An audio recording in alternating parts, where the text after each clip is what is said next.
Oui, je vais tenter de rebondir. Alors, je vais peut-être partir d'une interrogation clinique, d'une constatation, c'est-à-dire que bien souvent, quand on parle du narcissisme, on fait référence à des états un petit peu en creux, en vide, à des trous, à des choses comme ça, des choses qui manqueraient. On peut penser aux défauts fondamentaux, à des théories comme ça. Et je trouve que c'est intéressant de partir de là, mais pour arriver vers l'idée du conflit, vers l'idée non pas du vide mais du plein, l'idée du conflit, l'idée de la libido, et essayer voilà, de faire ce parcours-là. Alors pour faire ça, je pense que l'œuvre de Manet peut nous servir, et puis les propositions de Paul Denis, bien sûr, aussi. Alors je partirai un petit peu, moi, juste de quelques références concernant l'époque de Manet, et puis je suivrai le fil que je viens de vous indiquer. Alors on a parlé de narcissisme, on aurait pu parler d'état limite, peut-être. Est-ce que c'est un état limite, Manet? Est-ce que c'est une peinture limite? Voir comment Manet joue. Mais joue-t-il vraiment comment Manet joue avec les limites de la toile? Par exemple, toutes ces figures récurrentes coupées par le bord du tableau. Ce qui est à peu près certain, c'est que l'époque où vit Manet est une époque limite. Alors on peut évidemment parler de l'essor de l'industrialisation. On est nous aussi dans une époque limite, mais c'est plutôt la désindustrialisation. L'essor de la bourgeoisie, en même temps un empereur, Napoléon III, qui promeut lui-même le salon des refusés. L'Empire, une figuration nostalgique donc, qui ne tiendra pas. Diverses révolutions politiques, donc un Paris en pleine reconfiguration haussmannienne aussi. 1865, c'est l'année d'Olympia, c'est l'année du premier emprunt souscrit pour financer le projet du préfet Haussmann. Manet, le premier dans la décrépitude de son art, disait Baudelaire, le premier, on aurait l'impression de ce divorce constant entre critique et public, qui signerait ce divorce-là peut-être l'époque de l'art moderne.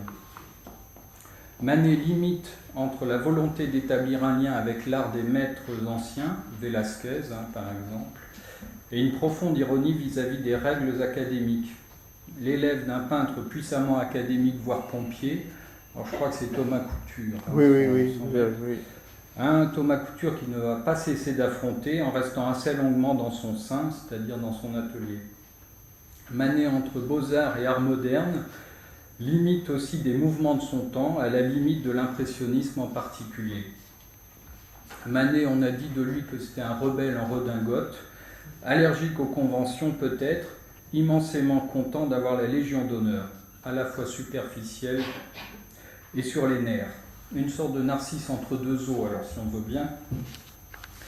Limite ce Manet aussi dans l'histoire de la corde, le petit poème en prose de Baudelaire que vous connaissez peut-être, à une histoire vraie. Alors je la raconte brièvement. Comment Manet se prend d'affection pour un jeune garçon qu'il rabroue si bien que celui-ci se pend dans l'atelier.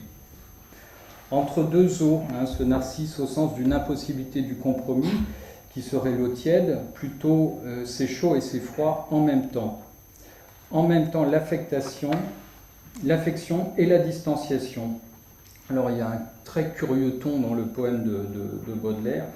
Par exemple, quand le peintre découvre l'enfant pendu, il décrit à la fois l'horreur, mais en termes très mesurés, et surtout l'étonnement. Et puis il décrit ensuite, ceci dans la bouche de Manet, il décrit l'enfant comme un tableau accroché à sa simèse. Une duplicité de l'effacement et de la passion. Alors je vais accompagner ceci de quelques illustrations qu'on a déjà vues, un peu. Manet semble constituer en lui-même, plutôt en son œuvre même, une limite. Avant lui, pas de décrépitude peut-être, à partir de lui, ce conflit persistant, critique, public.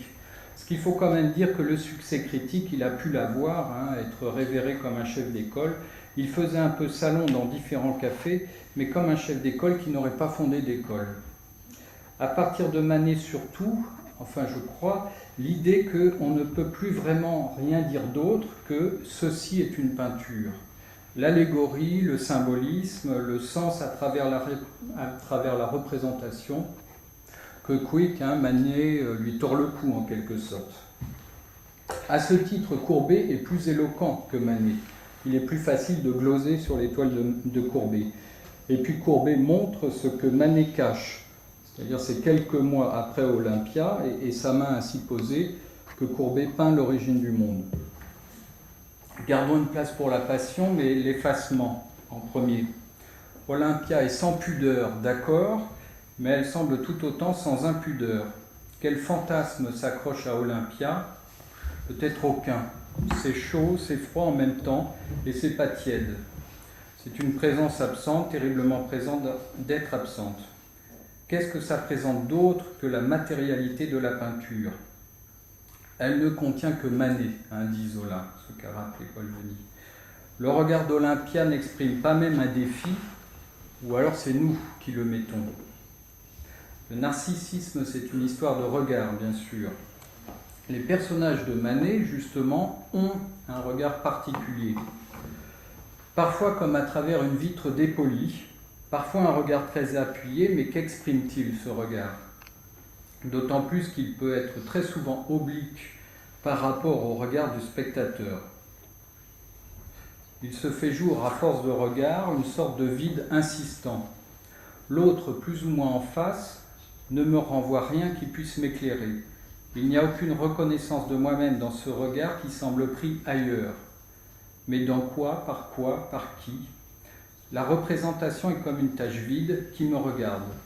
Souvent les regards de face dans les tableaux comme Olympia.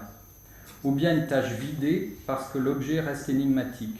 Ceci lorsque les regards sont en oblique. Dans les deux cas, je crois, notre regard reçoit une sorte de fin de non-recevoir. Le message se vide, c'est l'art moderne peut-être, c'est plus le vide ou le vidé que le rien, c'est le vain, ce qui est vain, plus que la vanité. Là aussi, alors on rejoint Narcisse et les troubles narcissiques, ne pas entendre seulement la vanité, l'orgueil proclamé, accueillir plutôt le vide et la sensation du vain qui sont en dessous, l'ennui, et au-dessous de ce vide, de cette nature morte, postuler le vidé, c'est-à-dire qu'il y a quelque chose qui aurait pu être trop plein.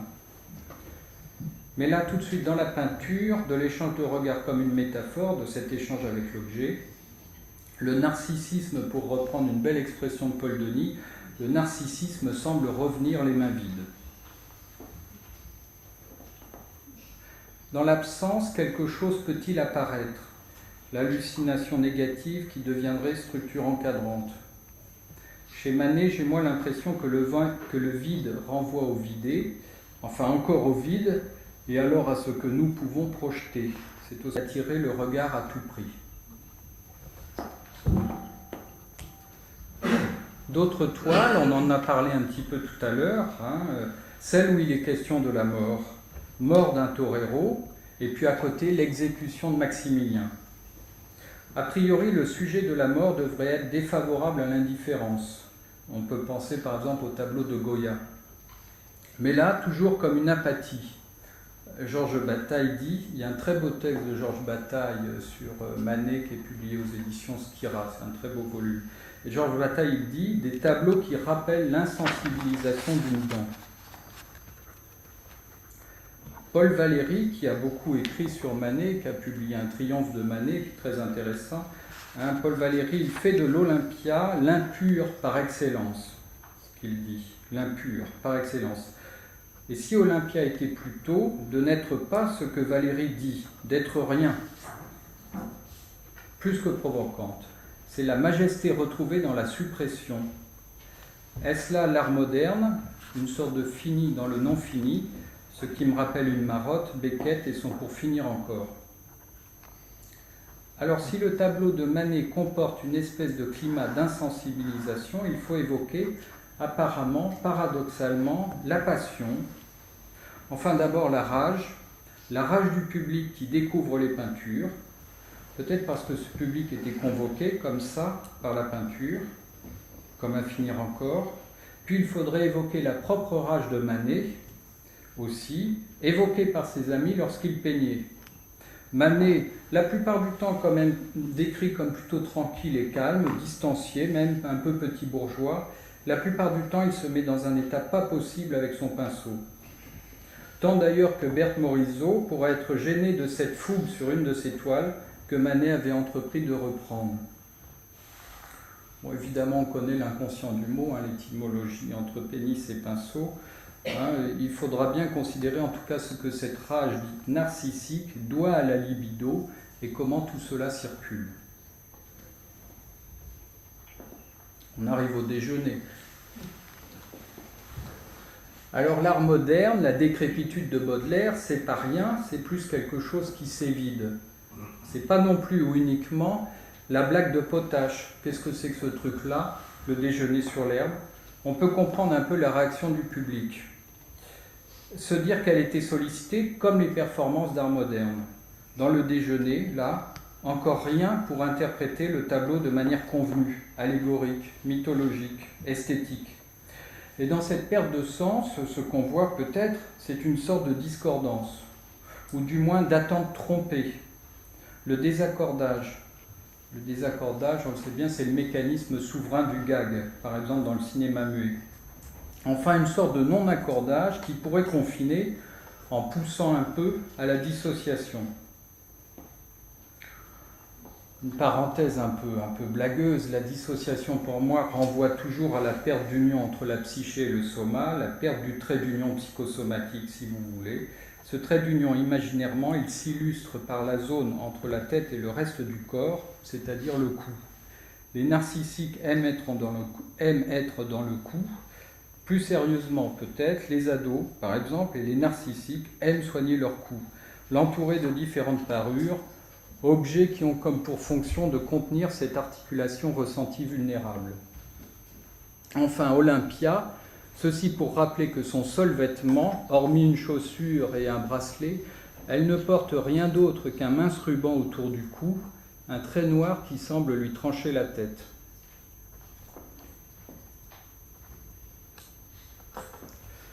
Paul Valéry disait d'ailleurs de ce trait noir, de ce ruban, sa tête est vide, un fil de velours noir l'isole de l'essentiel de son être. Enfin, la dissociation, elle me semble poindre dans le déjeuner, et si là je l'évoque à travers bien sûr les qualités picturales du tableau, bien sûr je n'en sais rien concernant la psychopathologie de Manet. Bon, dans le déjeuner, c'est désaccordage. Il y a le nu et l'habillé, évidemment, un homme qui pourrait sembler être un beau parleur, mais qui ne paraît pas du tout écouté par les autres. La femme nue qui, au lieu de se laisser regarder passivement, comme le spectateur l'attendrait, non, elle l'affronte. Des petits animaux sont là, alors on ne les voit pas bien là dans cette reproduction. Il y a en haut un petit oiseau, probablement un bouvreuil. À notre gauche, il y a une petite grenouille. Enfin, des animaux qui paraissent plutôt incongrus. Il y a les ombres qui ne sont pas rigoureusement peintes, l'absence de modelé en clair-obscur, des personnages alors comme posés là, comme un montage, ce qui produit un peu l'impression d'un collage. Ce que ça n'est pas, bien sûr. Ceci est une peinture qui devrait au moins parler de désir, mais d'où se dégage plutôt, encore une fois, l'absence d'émotion. Il fait chaud et c'est froid, c'est la chair et c'est aussi dans son ensemble une nature morte.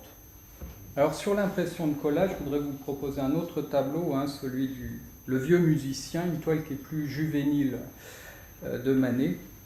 Les modèles sont là aussi disposés comme en toute indépendance les uns avec les autres.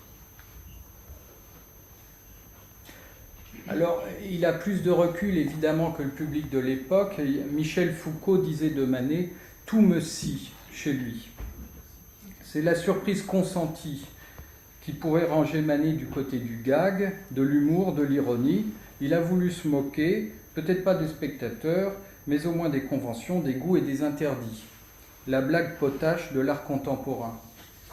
C'est un niveau d'interprétation qui dépend évidemment de la distance que l'on a. Un contemporain de Manet, lui, précise d'un même mot un autre enjeu. Un journaliste qui écrit lors de l'exposition du déjeuner « Ce coloris aigre entre dans les yeux comme une scie d'acier ». Il ajoute d'ailleurs « Ces personnages se découpent avec une crudité qu'aucun compromis n'adoucit. Il a toute l'âpreté de ces fruits verts qui ne doivent jamais mûrir. » Bon, alors l'absence de compromis, la crudité, une innocence juvénile qui devient raideur, on parle du narcissique au moins, et ce risque d'être scié surtout. Par là, la rage de Manet devenait la rage de son public. Je te passe la balle en quelque sorte. Entre deux eaux encore, peut-être Narcisse peut se protéger du chaos intérieur en organisant un chaos extérieur. Enfin, pas vraiment un chaos, une bagarre, que l'on se batte devant lui et pour lui. On peut se rappeler à ce sujet, petite illustration, une lettre de Baudelaire à sa mère, Baudelaire qui dit « Je voudrais mettre la race humaine tout entière contre moi, je vois là une jouissance qui me consolerait de tout. » Je vous ai montré ces portraits de Berthe Morisot. Manet a-t-il voulu tenter de faire en sorte que Berthe Morisot se batte pour lui? Bon, je ne sais pas trop. Ce qui est remarquable dans ces deux portraits, c'est qu'ils sont peints la même année. En fait, d'après Orsay, ils sont peints en 1874, c'est-à-dire précisément l'année où Berthe Morisot va se marier avec le frère du peintre. Elle a perdu son père peu de temps auparavant, donc si elle est en noir, c'est parce qu'elle est en deuil. Et le portrait, alors à notre droite, montre sur la main de Berthe Morisot sa bague de fiançailles. Enfin, surtout, alors il y a un portrait qui est quand même très énigmatique avec cet éventail-là qui cache le regard de Berthe, surtout du vide, du vidé, du très caché, pour finir, où est le secret? Avant de discuter cela, je voudrais rappeler quelque chose qu'a évoqué Paul Denis, c'est l'étonnant infantilisme de Manet. Le fruit vert peut-être, comme quand il écrit pour le catalogue d'une expo qu'il monte à ses frais, lors de l'exposition universelle de 1867, il veut monter une exposition à ses frais, il va réussir, il va édifier à ses frais entièrement un pavillon rien que pour lui. Et il va rédiger lui-même la plaquette de son exposition, avec des termes assez étonnants, je trouve, qui commencent tous de la même façon. Monsieur Manet n'a jamais voulu protester. C'est contre lui, au contraire, qui ne s'y attendait pas, qu'on a protesté. Monsieur Manet n'a prétendu ni renverser une ancienne peinture, ni en créer une nouvelle. Et puis il va y avoir comme ça une suite de Monsieur Manet qui explique le malentendu. Une récurrence de phrases apitoyées sur lui-même, un petit peu comme un petit garçon qui se serait vu reprocher une inconvenance et qui plaiderait sa cause pour que les grands veuillent bien regarder à nouveau son carton à dessin. Mais quelle inconvenance au juste, un petit qui aurait tiré la langue et qui dirait « c'est pas moi ». Il y a une journaliste dans un salon, et cette journaliste, c'est la fille de Théophile Gautier, elle avait écrit sur le salon où il y a le déjeuner sur l'herbe, eh bien ce salon a un bouffon, parmi tous les artistes, Édouard Manet, un homme qui se met à faire la culbute et à tirer la langue.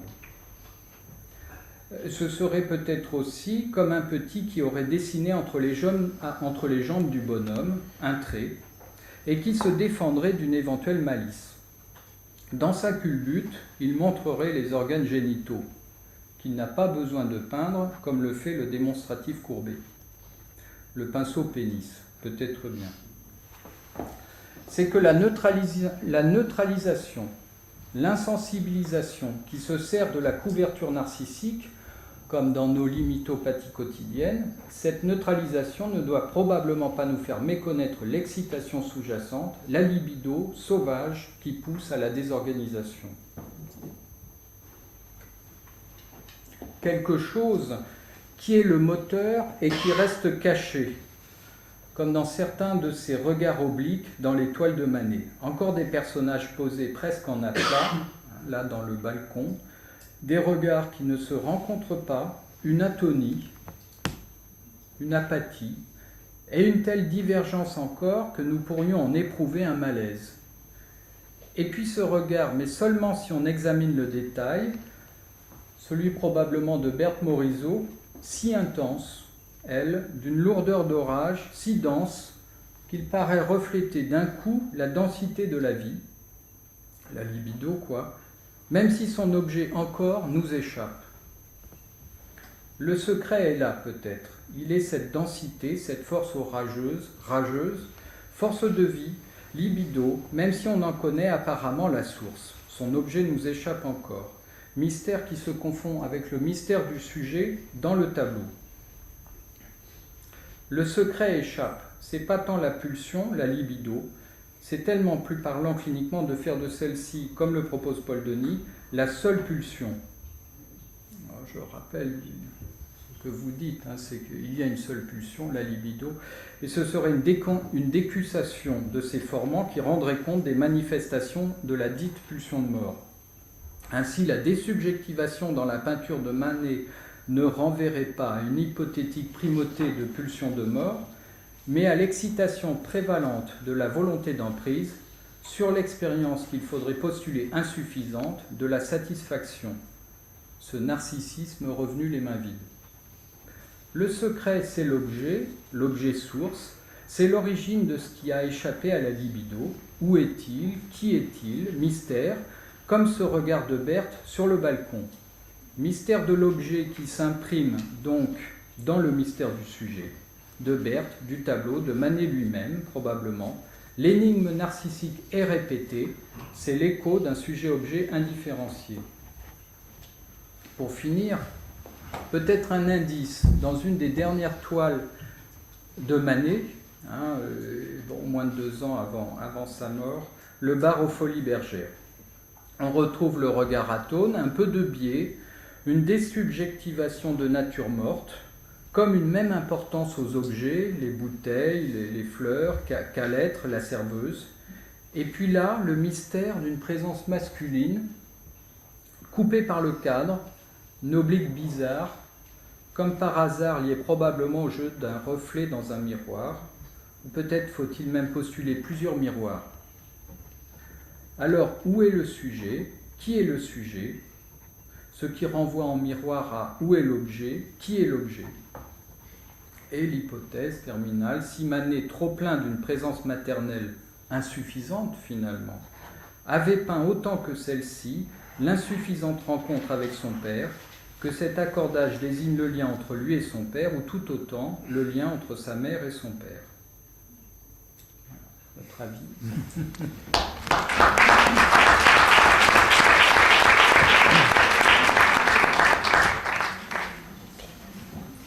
Merci beaucoup, Loisel, de cette discussion. Je vois que vous m'avez bien lu et aussi que vous avez complété beaucoup d'éléments qui concourent au fond à mieux essayer de comprendre ce qui pouvait se passer chez Manet. Vous avez souligné l'aspect... la question qui s'est posée devant sa peinture, c'était de savoir si c'était de la provocation, si c'était une espèce de jeu de sale gosse, un truc de potage. Je ne crois pas du tout. Voilà, moi, je pense que c'était un homme qui avait une exigence de sa peinture et une façon de peindre qui était à la fois fidèle à une certaine tradition et en même temps en réaction contre la peinture académique classique de l'époque, Thomas Couture son maître, mais aussi en réaction contre Courbet et contre une certaine forme de réalisme. D'une certaine manière, la façon de peindre de Courbet, c'est un peintre tout à fait formidable, et qui a une utilisation des tons, des formes, de la pâte tout à fait personnelle, mais malgré tout, quand il peint un nu, il a un métier académique qui est tout à fait étourdissant. Les Courbets sont aussi bien réalisés ou aussi virtuoses que certains nus de Delacroix, par exemple. Mademoiselle Rose, ça pourrait être un Courbet. C'est-à-dire qu'il y a un métier, un métier que Manet connaissait et par rapport auquel il a élaboré une certaine manière de peindre qui était, je crois, en grande partie une exigence intellectuelle. Et je crois que beaucoup de gens de la génération des peintres qui ont suivi ne s'y sont pas trompés.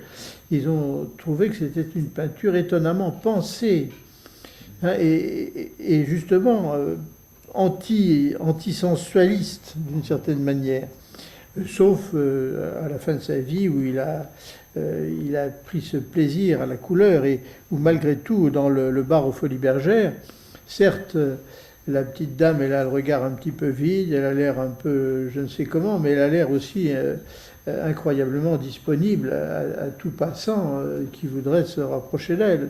C'est-à-dire qu'il y a une séduction du vide. Hein. On ne peut pas penser, enfin quand on voit les... Enfin, bon, je ne sais pas, c'était peut-être un point de vue personnel, et puis je ne sais pas si c'est bien de dire ça, mais enfin, bon, je m'y risque. Quand vous voyez des photos de Brigitte Bardot, on n'a pas le sentiment d'un monde intérieur très flamboyant, quoi. Et en revanche, ça fait partie de cette séduction que cette espèce de vide. Hein, quand vous soulignez le fait que le spectateur doit faire le boulot devant la peinture de Manet. Bon, c'est vrai, mais c'est vrai au fond d'une certaine manière devant toute peinture. Hein. D'une certaine manière, les musées, c'est une auberge espagnole. Hein. On y a ce qu'on y apporte. Hein. Il dépend de celui qui passe, que je sois tombe ou trésor. Hein. Que je parle ou me taise, ami n'entre pas sans désir, hein, et c'est écrit par Valéry sur le fronton du palais de Tokyo, non du palais de Chaillot, pardon. Et nous avons tous à nous approprier quelque chose et à apprendre aussi la langue d'un peintre. Et je crois qu'il y avait, au moment où Manet peignait, un langage en place, une façon de juger de la peinture en fonction d'un certain conformisme. Ça ne veut pas dire que toute la peinture de cette époque-là était mauvaise. Hein. On a beaucoup moqué des peintres comme Bonnat, par exemple, qui était un peintre académique. Hein. Il y avait une chanson des Beaux-Arts qui disait « Bonnat, tu peins très bien la redingote, chacun sait ça, tu la détaches, couleur de botte sur fond caca ». C'est une façon de reconnaître la virtuosité d'un peintre capable de peindre brun sur brun ou noir sur noir. Mais il y a des tableaux de Bonnat qui sont tout de même assez étonnants dans leur facture. C'est académique, c'est sûr, mais c'est pas totalement nul. Hein. Et actuellement, des gens comme Loiret, par exemple, qui vient de quitter le Louvre quand il était à Orsay, trouvait qu'on avait un petit peu trop médit des peintres académiques du 19e, et actuellement, Guy Cocheval a fait toute une galerie où il y a cette peinture qui était contre laquelle, finalement, les impressionnistes, les post-impressionnistes, les nabis et tout ce monde-là a réagi. Alors, pour en revenir à la psychopathologie de Manet. Alors, vous disiez borderline, peut-être bien, mais il me semble que actuellement on abuse un peu de cette catégorie-là, qui devient une espèce de catégorie un peu fourre-tout, et on y colle pas mal de gens qui pourraient tout à fait être considérés, à juste titre, comme ayant essentiellement des mécanismes hystériques, comme ayant des mécanismes névrotiques peut-être trop gênants pour eux, mais si on prend l'exemple, par exemple, de Margaret Little, qu'on a beaucoup considéré comme état borderline, peut-être même psychotique, etc.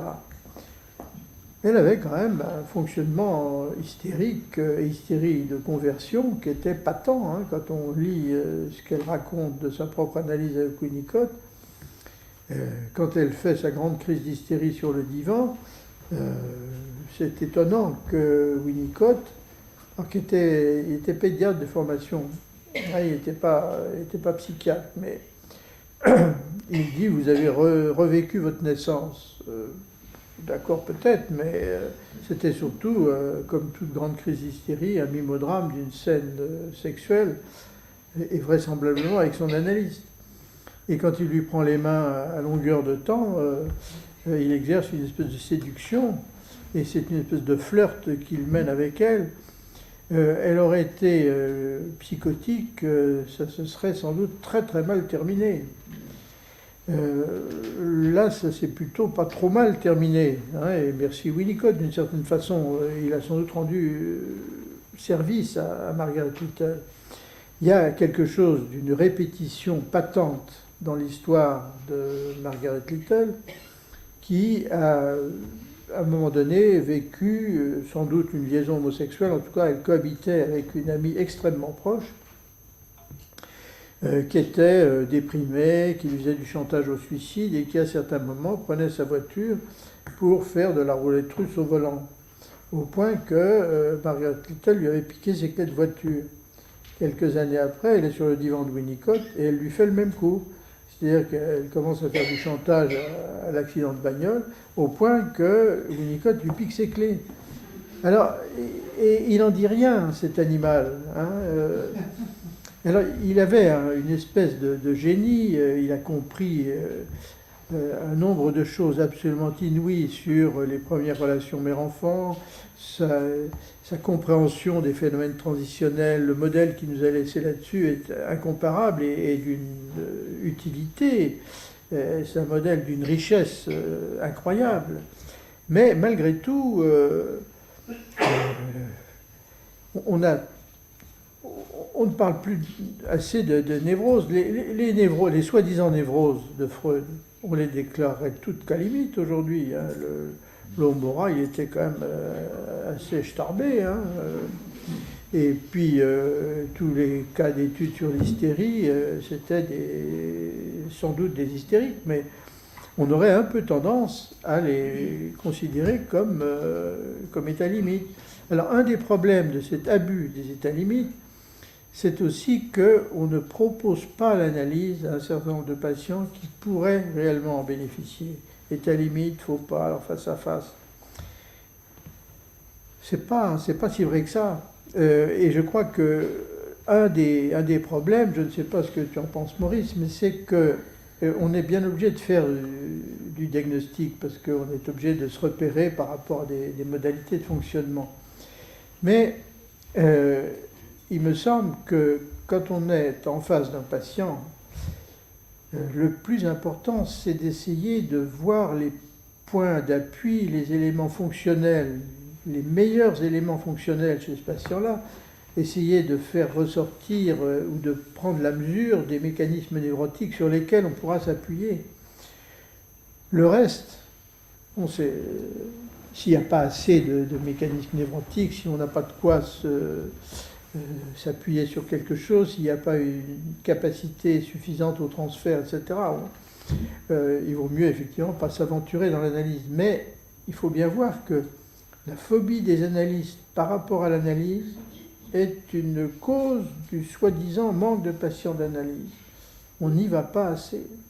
Alors, un autre élément, c'est un peu différent de Manet, bien sûr, excusez-moi, mais un autre élément, c'est cette idée qu'il y a vraiment des vraies indications d'analyse et que ces vraies indications d'analyse seraient des névroses typiques. Alors, une vraie indication d'analyse, ça serait une indication d'analyse qui serait telle qu'on ferait allonger le patient, on lui donnerait les règles du fonctionnement de la cure, la règle fondamentale, et puis voilà, il se mettrait à associer, et au bout de 3 ans, l'analyse serait terminée et tout irait pour le mieux dans le meilleur des mondes. Nous savons bien que ça n'est pas ça, qu'il y a un certain nombre d'entre nous qui ont fait des analyses avec des analystes particulièrement peu intervenants, mais qui intervenaient quand même. Et puis on a fait des analyses qui étaient quelquefois un petit peu trop longues, et on aurait eu des analystes plus intervenants, on aurait peut-être gagné un peu de temps. Ou, enfin, de toute manière, c'est une technique qui n'est pas employable à partir du moment où l'édifice de mécanismes névrotiques type moi sur moi, refoulement, instance figurée, etc. n'est pas suffisant, ça ne marche pas. En revanche, si on intervient suffisamment, si on soutient les mécanismes névrotiques, on peut faire des analyses canoniques avec des patients comme le Mora, qui était quand même pas si typiquement névrosé que ça. Alors, pour en revenir à la structure de Manet, on peut penser malgré tout que c'était typiquement un artiste dans les deux sens du mot. D'abord parce qu'il avait besoin, et je crois que vous l'avez bien indiqué d'une certaine manière, qu'il avait un besoin compulsif de travailler. L'état dans lequel il se mettait, et que vous avez décrit quand il peignait, c'était un état de transe. C'est-à-dire que c'était une espèce d'investissement extraordinairement fort, mais dans lequel il se construisait autant qu'il bâtissait sa toile. Et je crois que beaucoup d'artistes sont comme ça, et d'écrivains en particulier. Je me rappelle avoir entendu une interview du fils de Frédéric Dard, qui disait qu'ils avaient un jour essayé de convaincre leur père de prendre quelques vraies vacances. Alors il l'avait emmené, je ne sais où encore, je crois, sans machine à écrire.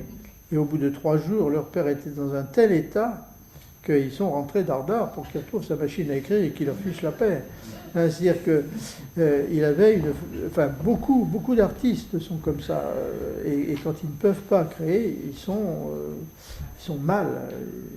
Ils n'arrivent pas à se passer d'être dans leur atelier. Alors, ça, c'est le premier point, c'est que c'est la compulsion à l'activité créatrice. L'autre point, c'est le statut d'artiste, le rôle d'artiste, qui consiste à éviter le difficile détour qui consiste à modifier la réalité extérieure, c'est-à-dire le difficile détour qui consiste à faire des études de droit, devenir conseiller d'État et puis ensuite avoir je ne sais quel rôle dans l'Empire, dans le Second Empire. Et avoir un statut d'artiste, c'est créer des réalités d'une nouvelle sorte qui nous donne un statut où on est le roi, le privilégié, le bien-aimé qu'on était quand on était gamin. Et de ce point de vue-là, je pense qu'il avait typiquement une organisation d'artistes et il souffrait horriblement de ne pas avoir suffisamment de gratification du fait de sa peinture parce que son statut d'artiste ne fonctionnait plus. Et alors, vraisemblablement, pour pouvoir se placer dans cette situation d'artiste et être un créateur authentique, c'est une situation très très instable.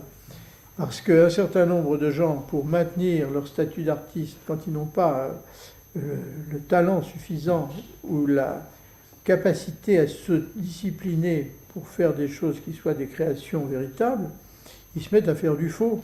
C'est-à-dire qu'ils font de la fabrication de soi-disant œuvres d'art qui sont en général, alors qui peuvent avoir des succès de mode, mais qui ensuite tombent dans les oubliettes, parce qu'il n'y a pas quelque chose qui porte véritablement quelque chose. J'avais écrit un papier autrefois que j'avais appelé « Séduction de l'image, image de la séduction », et où j'avais défendu l'idée que l'artiste était un séducteur et qui donnait une espèce d'image séductrice de ses propres expériences de séduction, qu'elles aient été des séductions, des séductions sexuelles directes, ou qu'elles aient été des séductions incestuelles, dirait Racamier, ou des séductions narcissiques, comme il semble que c'était le cas pour Manet, c'est-à-dire qu'il a sans doute été séduit par sa mère au sens de la séduction narcissique. Toi et moi, nous deviendrons un grand artiste que tu seras. Et il a sans doute donné une espèce d'image de cette séduction, et la magie et le caractère incroyablement séduisant de sa peinture tient sans doute à cela. Hein, et c'est sans doute contre cette séduction-là que les gens résistaient. Parce que il y a une... ce qui me fait dire ça, c'est une phrase d'Odilon Redon quand il parle de Rubens. Il écrit toute une page où il décrit comme un critique combien Rubens c'est beau. Et il dit tout cela est admirable, mais je me refuse à ce génie.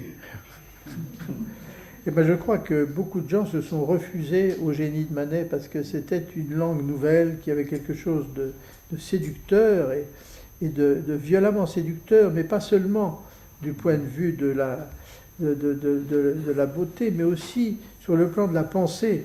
Le Fifre est un tableau tout à fait étonnant.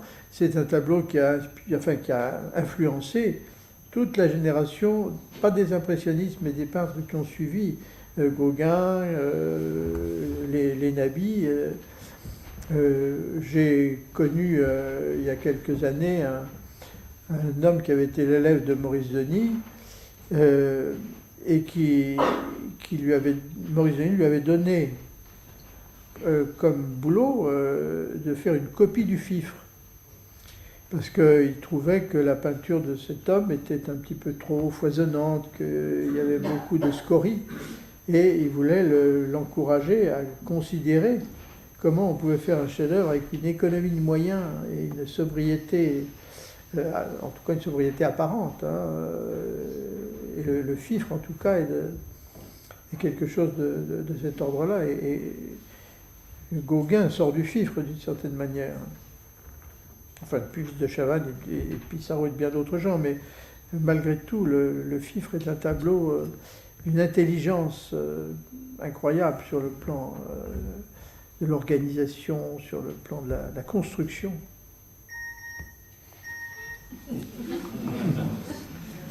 Merci, très bien. On est captivé par tout ça, donc le temps passe, on va avoir très peu de temps pour les questions. Je vous propose d'y réfléchir pendant que je pose la mienne. Oui. Je profite de la possibilité que j'ai de le faire, et puis ensuite on posera bien sûr, la salle aura droit à 2-3 questions. Bon, il y a tellement de choses. Merci d'abord de cette intervention. Merci à Johan qui a quand même sacrément bossé son sujet et qui a beaucoup amené aussi. Il y a un truc qui m'a... Bon, c'est peut-être anecdotique, mais c'est pour moi. Donc, tu as dit à un certain moment, assez rapidement, je crois, mais je crois que l'avoir lu dans le très beau Cossel sur le narcissisme et donc sur Manet, cette fameuse exogamie et le témoignage de l'inceste. C'est-à-dire que pour toi, c'est un choix inconscient, c'est que l'exogamie et l'inceste, dans l'inconscient, c'est la même chose. C'est ça que tu veux dire? Ah non, c'est une lutte contre l'inceste. Oui, mais oui, lutte tellement... Oui, non, bien sûr. Voilà.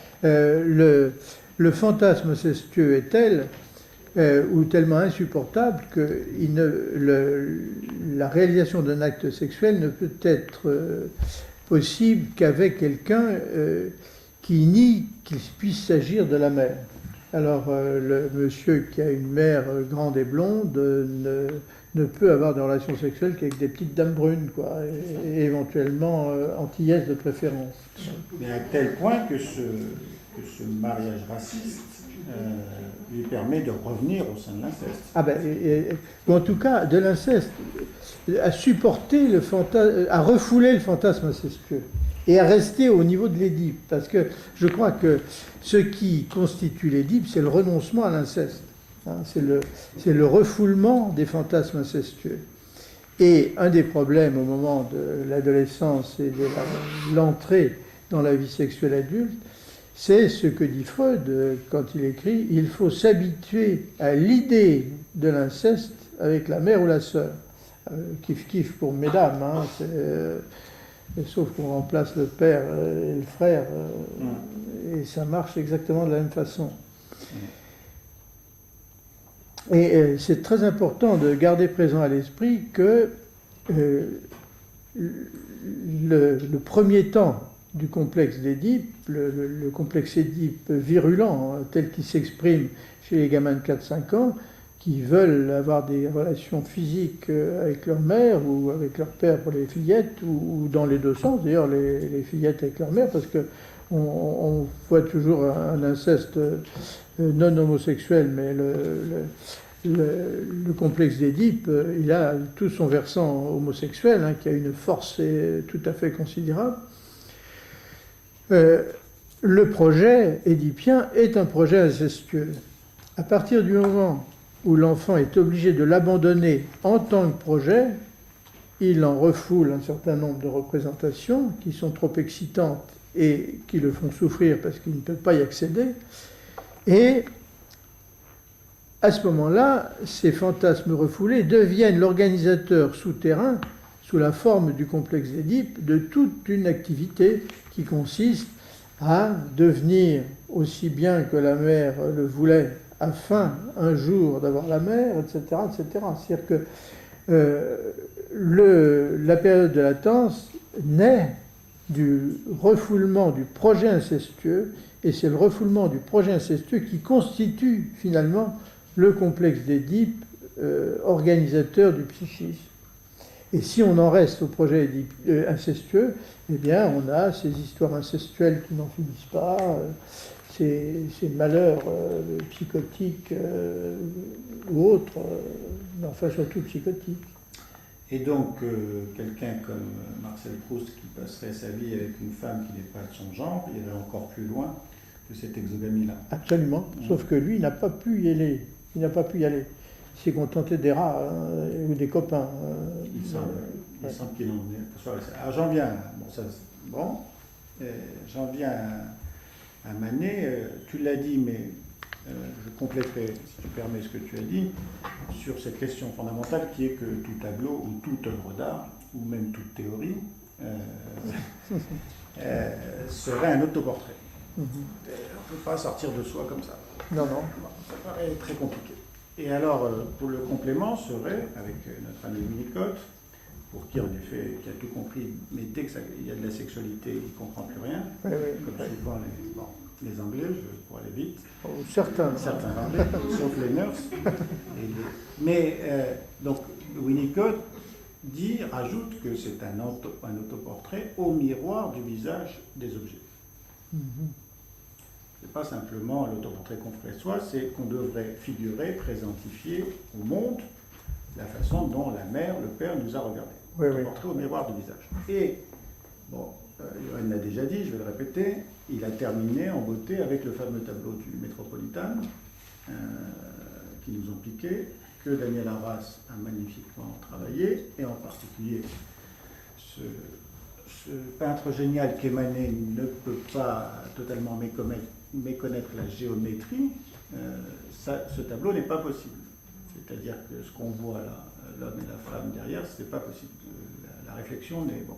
Il semble nous dire qu'en effet, ce qu'elle nous présente là comme visage, est bien le visage au portrait du miroir du visage du père, en l'occurrence là, ou de la mère dans d'autres cas de figure. C'est-à-dire, ce que tu as dit à un certain moment, il a l'air de se questionner beaucoup sur le désir de ses deux parents pour lui. Quoi. Oui, et l'un pour l'autre. Voilà, et l'un pour l'autre. Donc au miroir du désir de ses parents, il nous montre des portraits qui sont très séducteurs. Tu l'as dit, séduction narcissique, exprimée par la mère. Et moi, je ressens, tu as dit qu'en effet, quand on rentre dans un musée, c'est des miroirs sur lesquels on projette tout un tas de choses. Moi, ce que je ressens, c'est quand même une sacrée quête d'une relation suffisamment tendre avec le père dans cet autoportrait au miroir du visage du père. Oui. On peut voir ça comme ça. C'est pas douteux. Mais la recherche de la tendresse paternelle, c'est effectivement, c'est ce qui faisait dire à Freud que perdre son père, c'était l'épreuve la pire. Et très souvent, si on ne la rencontre pas, ça rejoint ce que tu évoquais de mon papier sur l'aios pédophile. C'est-à-dire que beaucoup de pères sont extraordinairement gênés par leur fantasme pédophilique. Les femmes, non. Les femmes, il y a une pédophilie physiologique qui leur permet de prendre un plaisir immense à avoir un nourrisson à leur sein à le poulotter dans tous les sens et elles sont bien contentes et le bébé aussi et c'est parfaitement bien que ce soit comme ça. Mais les hommes, eux, sont gênés par leur fantasme pédophilique et très souvent c'est une grande gêne par rapport à leurs enfants. Hein, et ils évitent quelquefois leurs enfants. L'amour entre hommes est un exercice de rapidité. Ça dépend. Alors, une autre question. Oui. Non, je disais que l'amour entre hommes pouvait être d'une grande profondeur et une très longue durée. Ça, il y a un beau roman là-dessus, hein, c'est Le Cousin Pons de Jean-Jacques. Oui. Le Cousin Pons et son ami le musicien allemand. Bon, on va relire Le Cousin Pons. On a fait la cousine bête ici, mais on n'a pas fait Le Cousin Pons, donc ça manque. Alors, qui souhaite... Voilà, une question, deux questions, deux dames, et puis après, on terminera, je vous en prie, des questions courtes et profondes. Je pense que ça a dû être une sacrée provocation, le déjeuner sur l'herbe à l'époque, de représenter une femme nue au milieu d'hommes qui étaient habillés. C'est pas sa peinture qui a choqué, mais ce qui a choqué, c'est le sujet représenté. Alors ça, c'est bref. Voilà, ça c'est pour le déjeuner sur l'herbe. Le deuxième, c'est à propos de sa syphilis qu'il a contractée quand même très jeune. Je ne sais pas, il n'avait pas 20 ans, quelque chose comme ça. Non, il n'avait pas 20 ans, je pense. Il n'avait pas 20 ans. Et donc, avec ça représentait quand même ce contexte de maladie et le pronostic. Il est quand même mort très jeune d'une syphilis tertiaire. Ça a dû peser lourd dans sa vie et dans sa manière d'être, je pense. Et je me demandais dans le tableau de l'Olympia s'il n'avait pas représenté là, d'ailleurs vous en avez parlé à propos de cette femme noire, notamment qui pouvait évoquer le voyage qu'il avait fait à cet âge-là, aussi cette prostituée qu'on nous montre n'est pas cette femme qui va finir la contaminer et qui se représenterait dans ce chat noir un peu rigide, un peu fantasmé, hein, comme on dit, mais bon. Voilà ce que je voulais dire. Alors, bon, deux choses. Je crois que le scandale, c'était pas tellement la femme au milieu des messieurs, la femme nue au milieu des messieurs. Il y en avait plein les musées. Hein. Il y avait le concert champêtre au Louvre. Il y avait 1000 choses comme ça. Non, je crois que ce qui a choqué, c'est peut-être la violence du sentiment véhiculé par ça. Cette espèce de femme un peu froide, précisément. Elle aurait été comme... un Cabanel où elle aurait été rondelette, aguicheuse, ça serait passé sûrement beaucoup mieux que ça, je crois. Alors pour ce qui est de sa syphilis, très souvent la syphilis à cette époque-là était un diagnostic tardif. Hein. C'est-à-dire que quand le diagnostic n'était pas fait immédiatement, la syphilis tertiaire arrivait et puis elle avait la forme qu'elle avait. Hein. Ils avaient une paralysie générale comme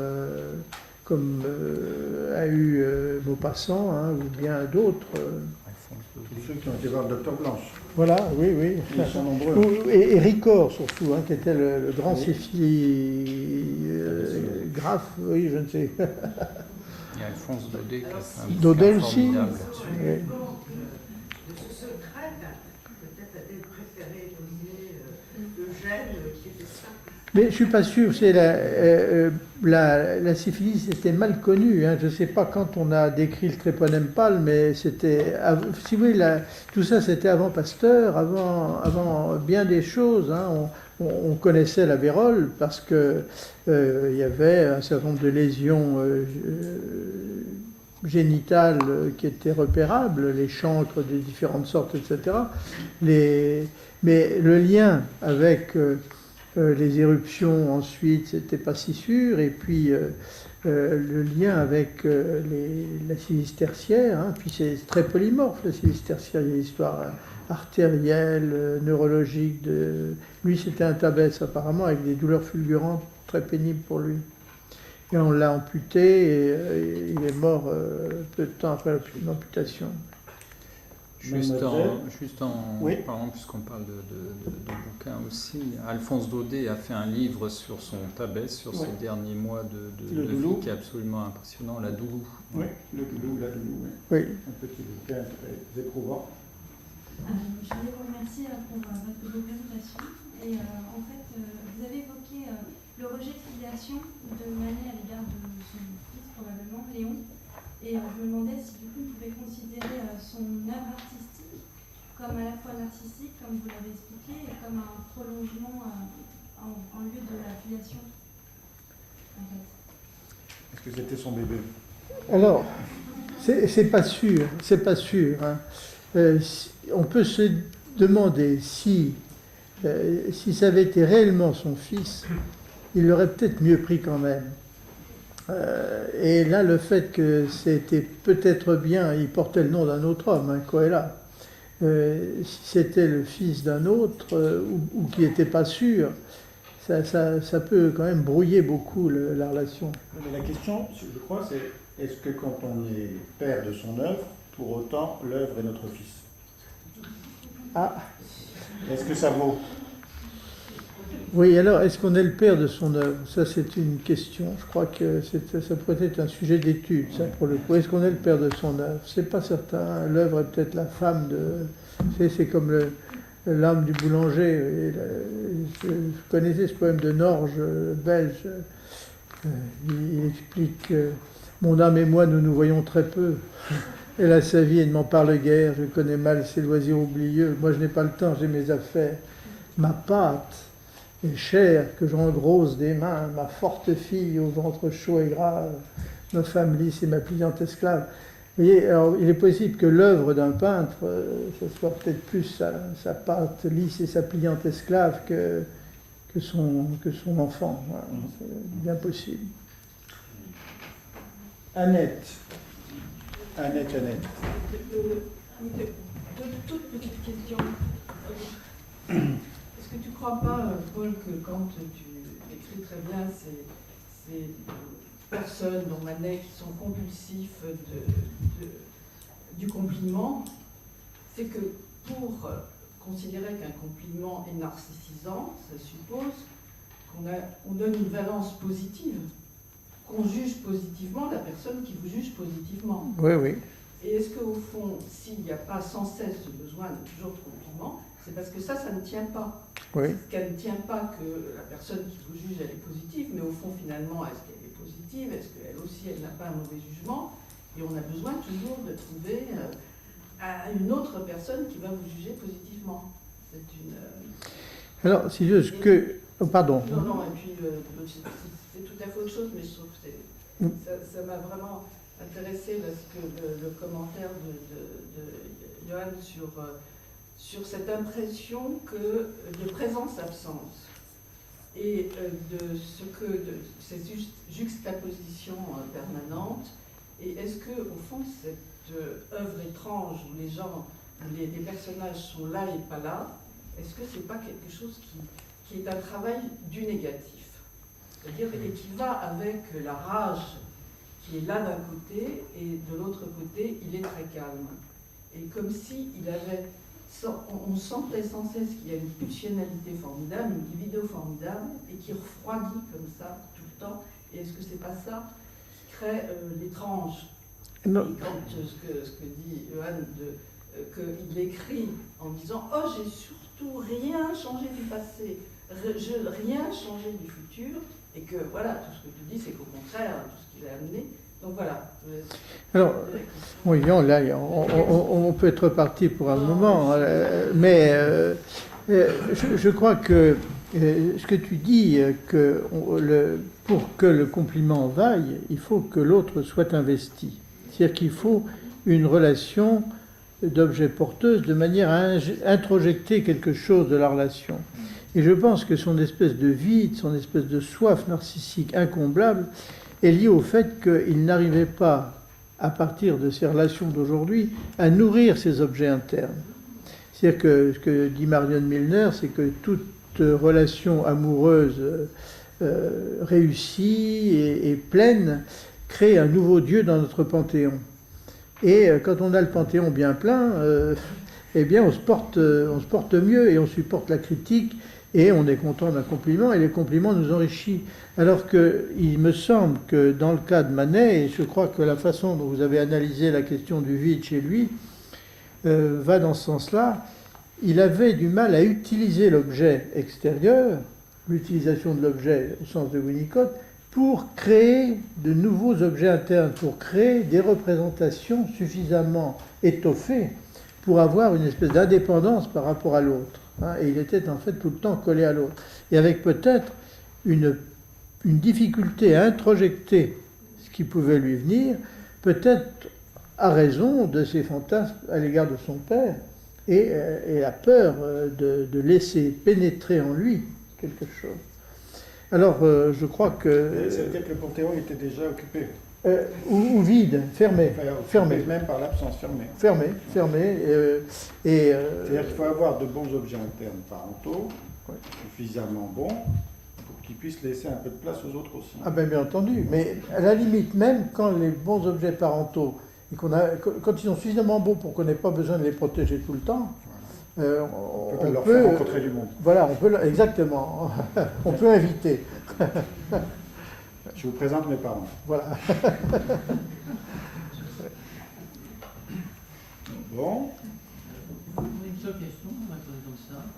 De la castration chez Monet. Ça m'est venu comme ça dans ma traversée l'esprit par rapport au père qui, lui, souhaite que son fils devienne autre chose.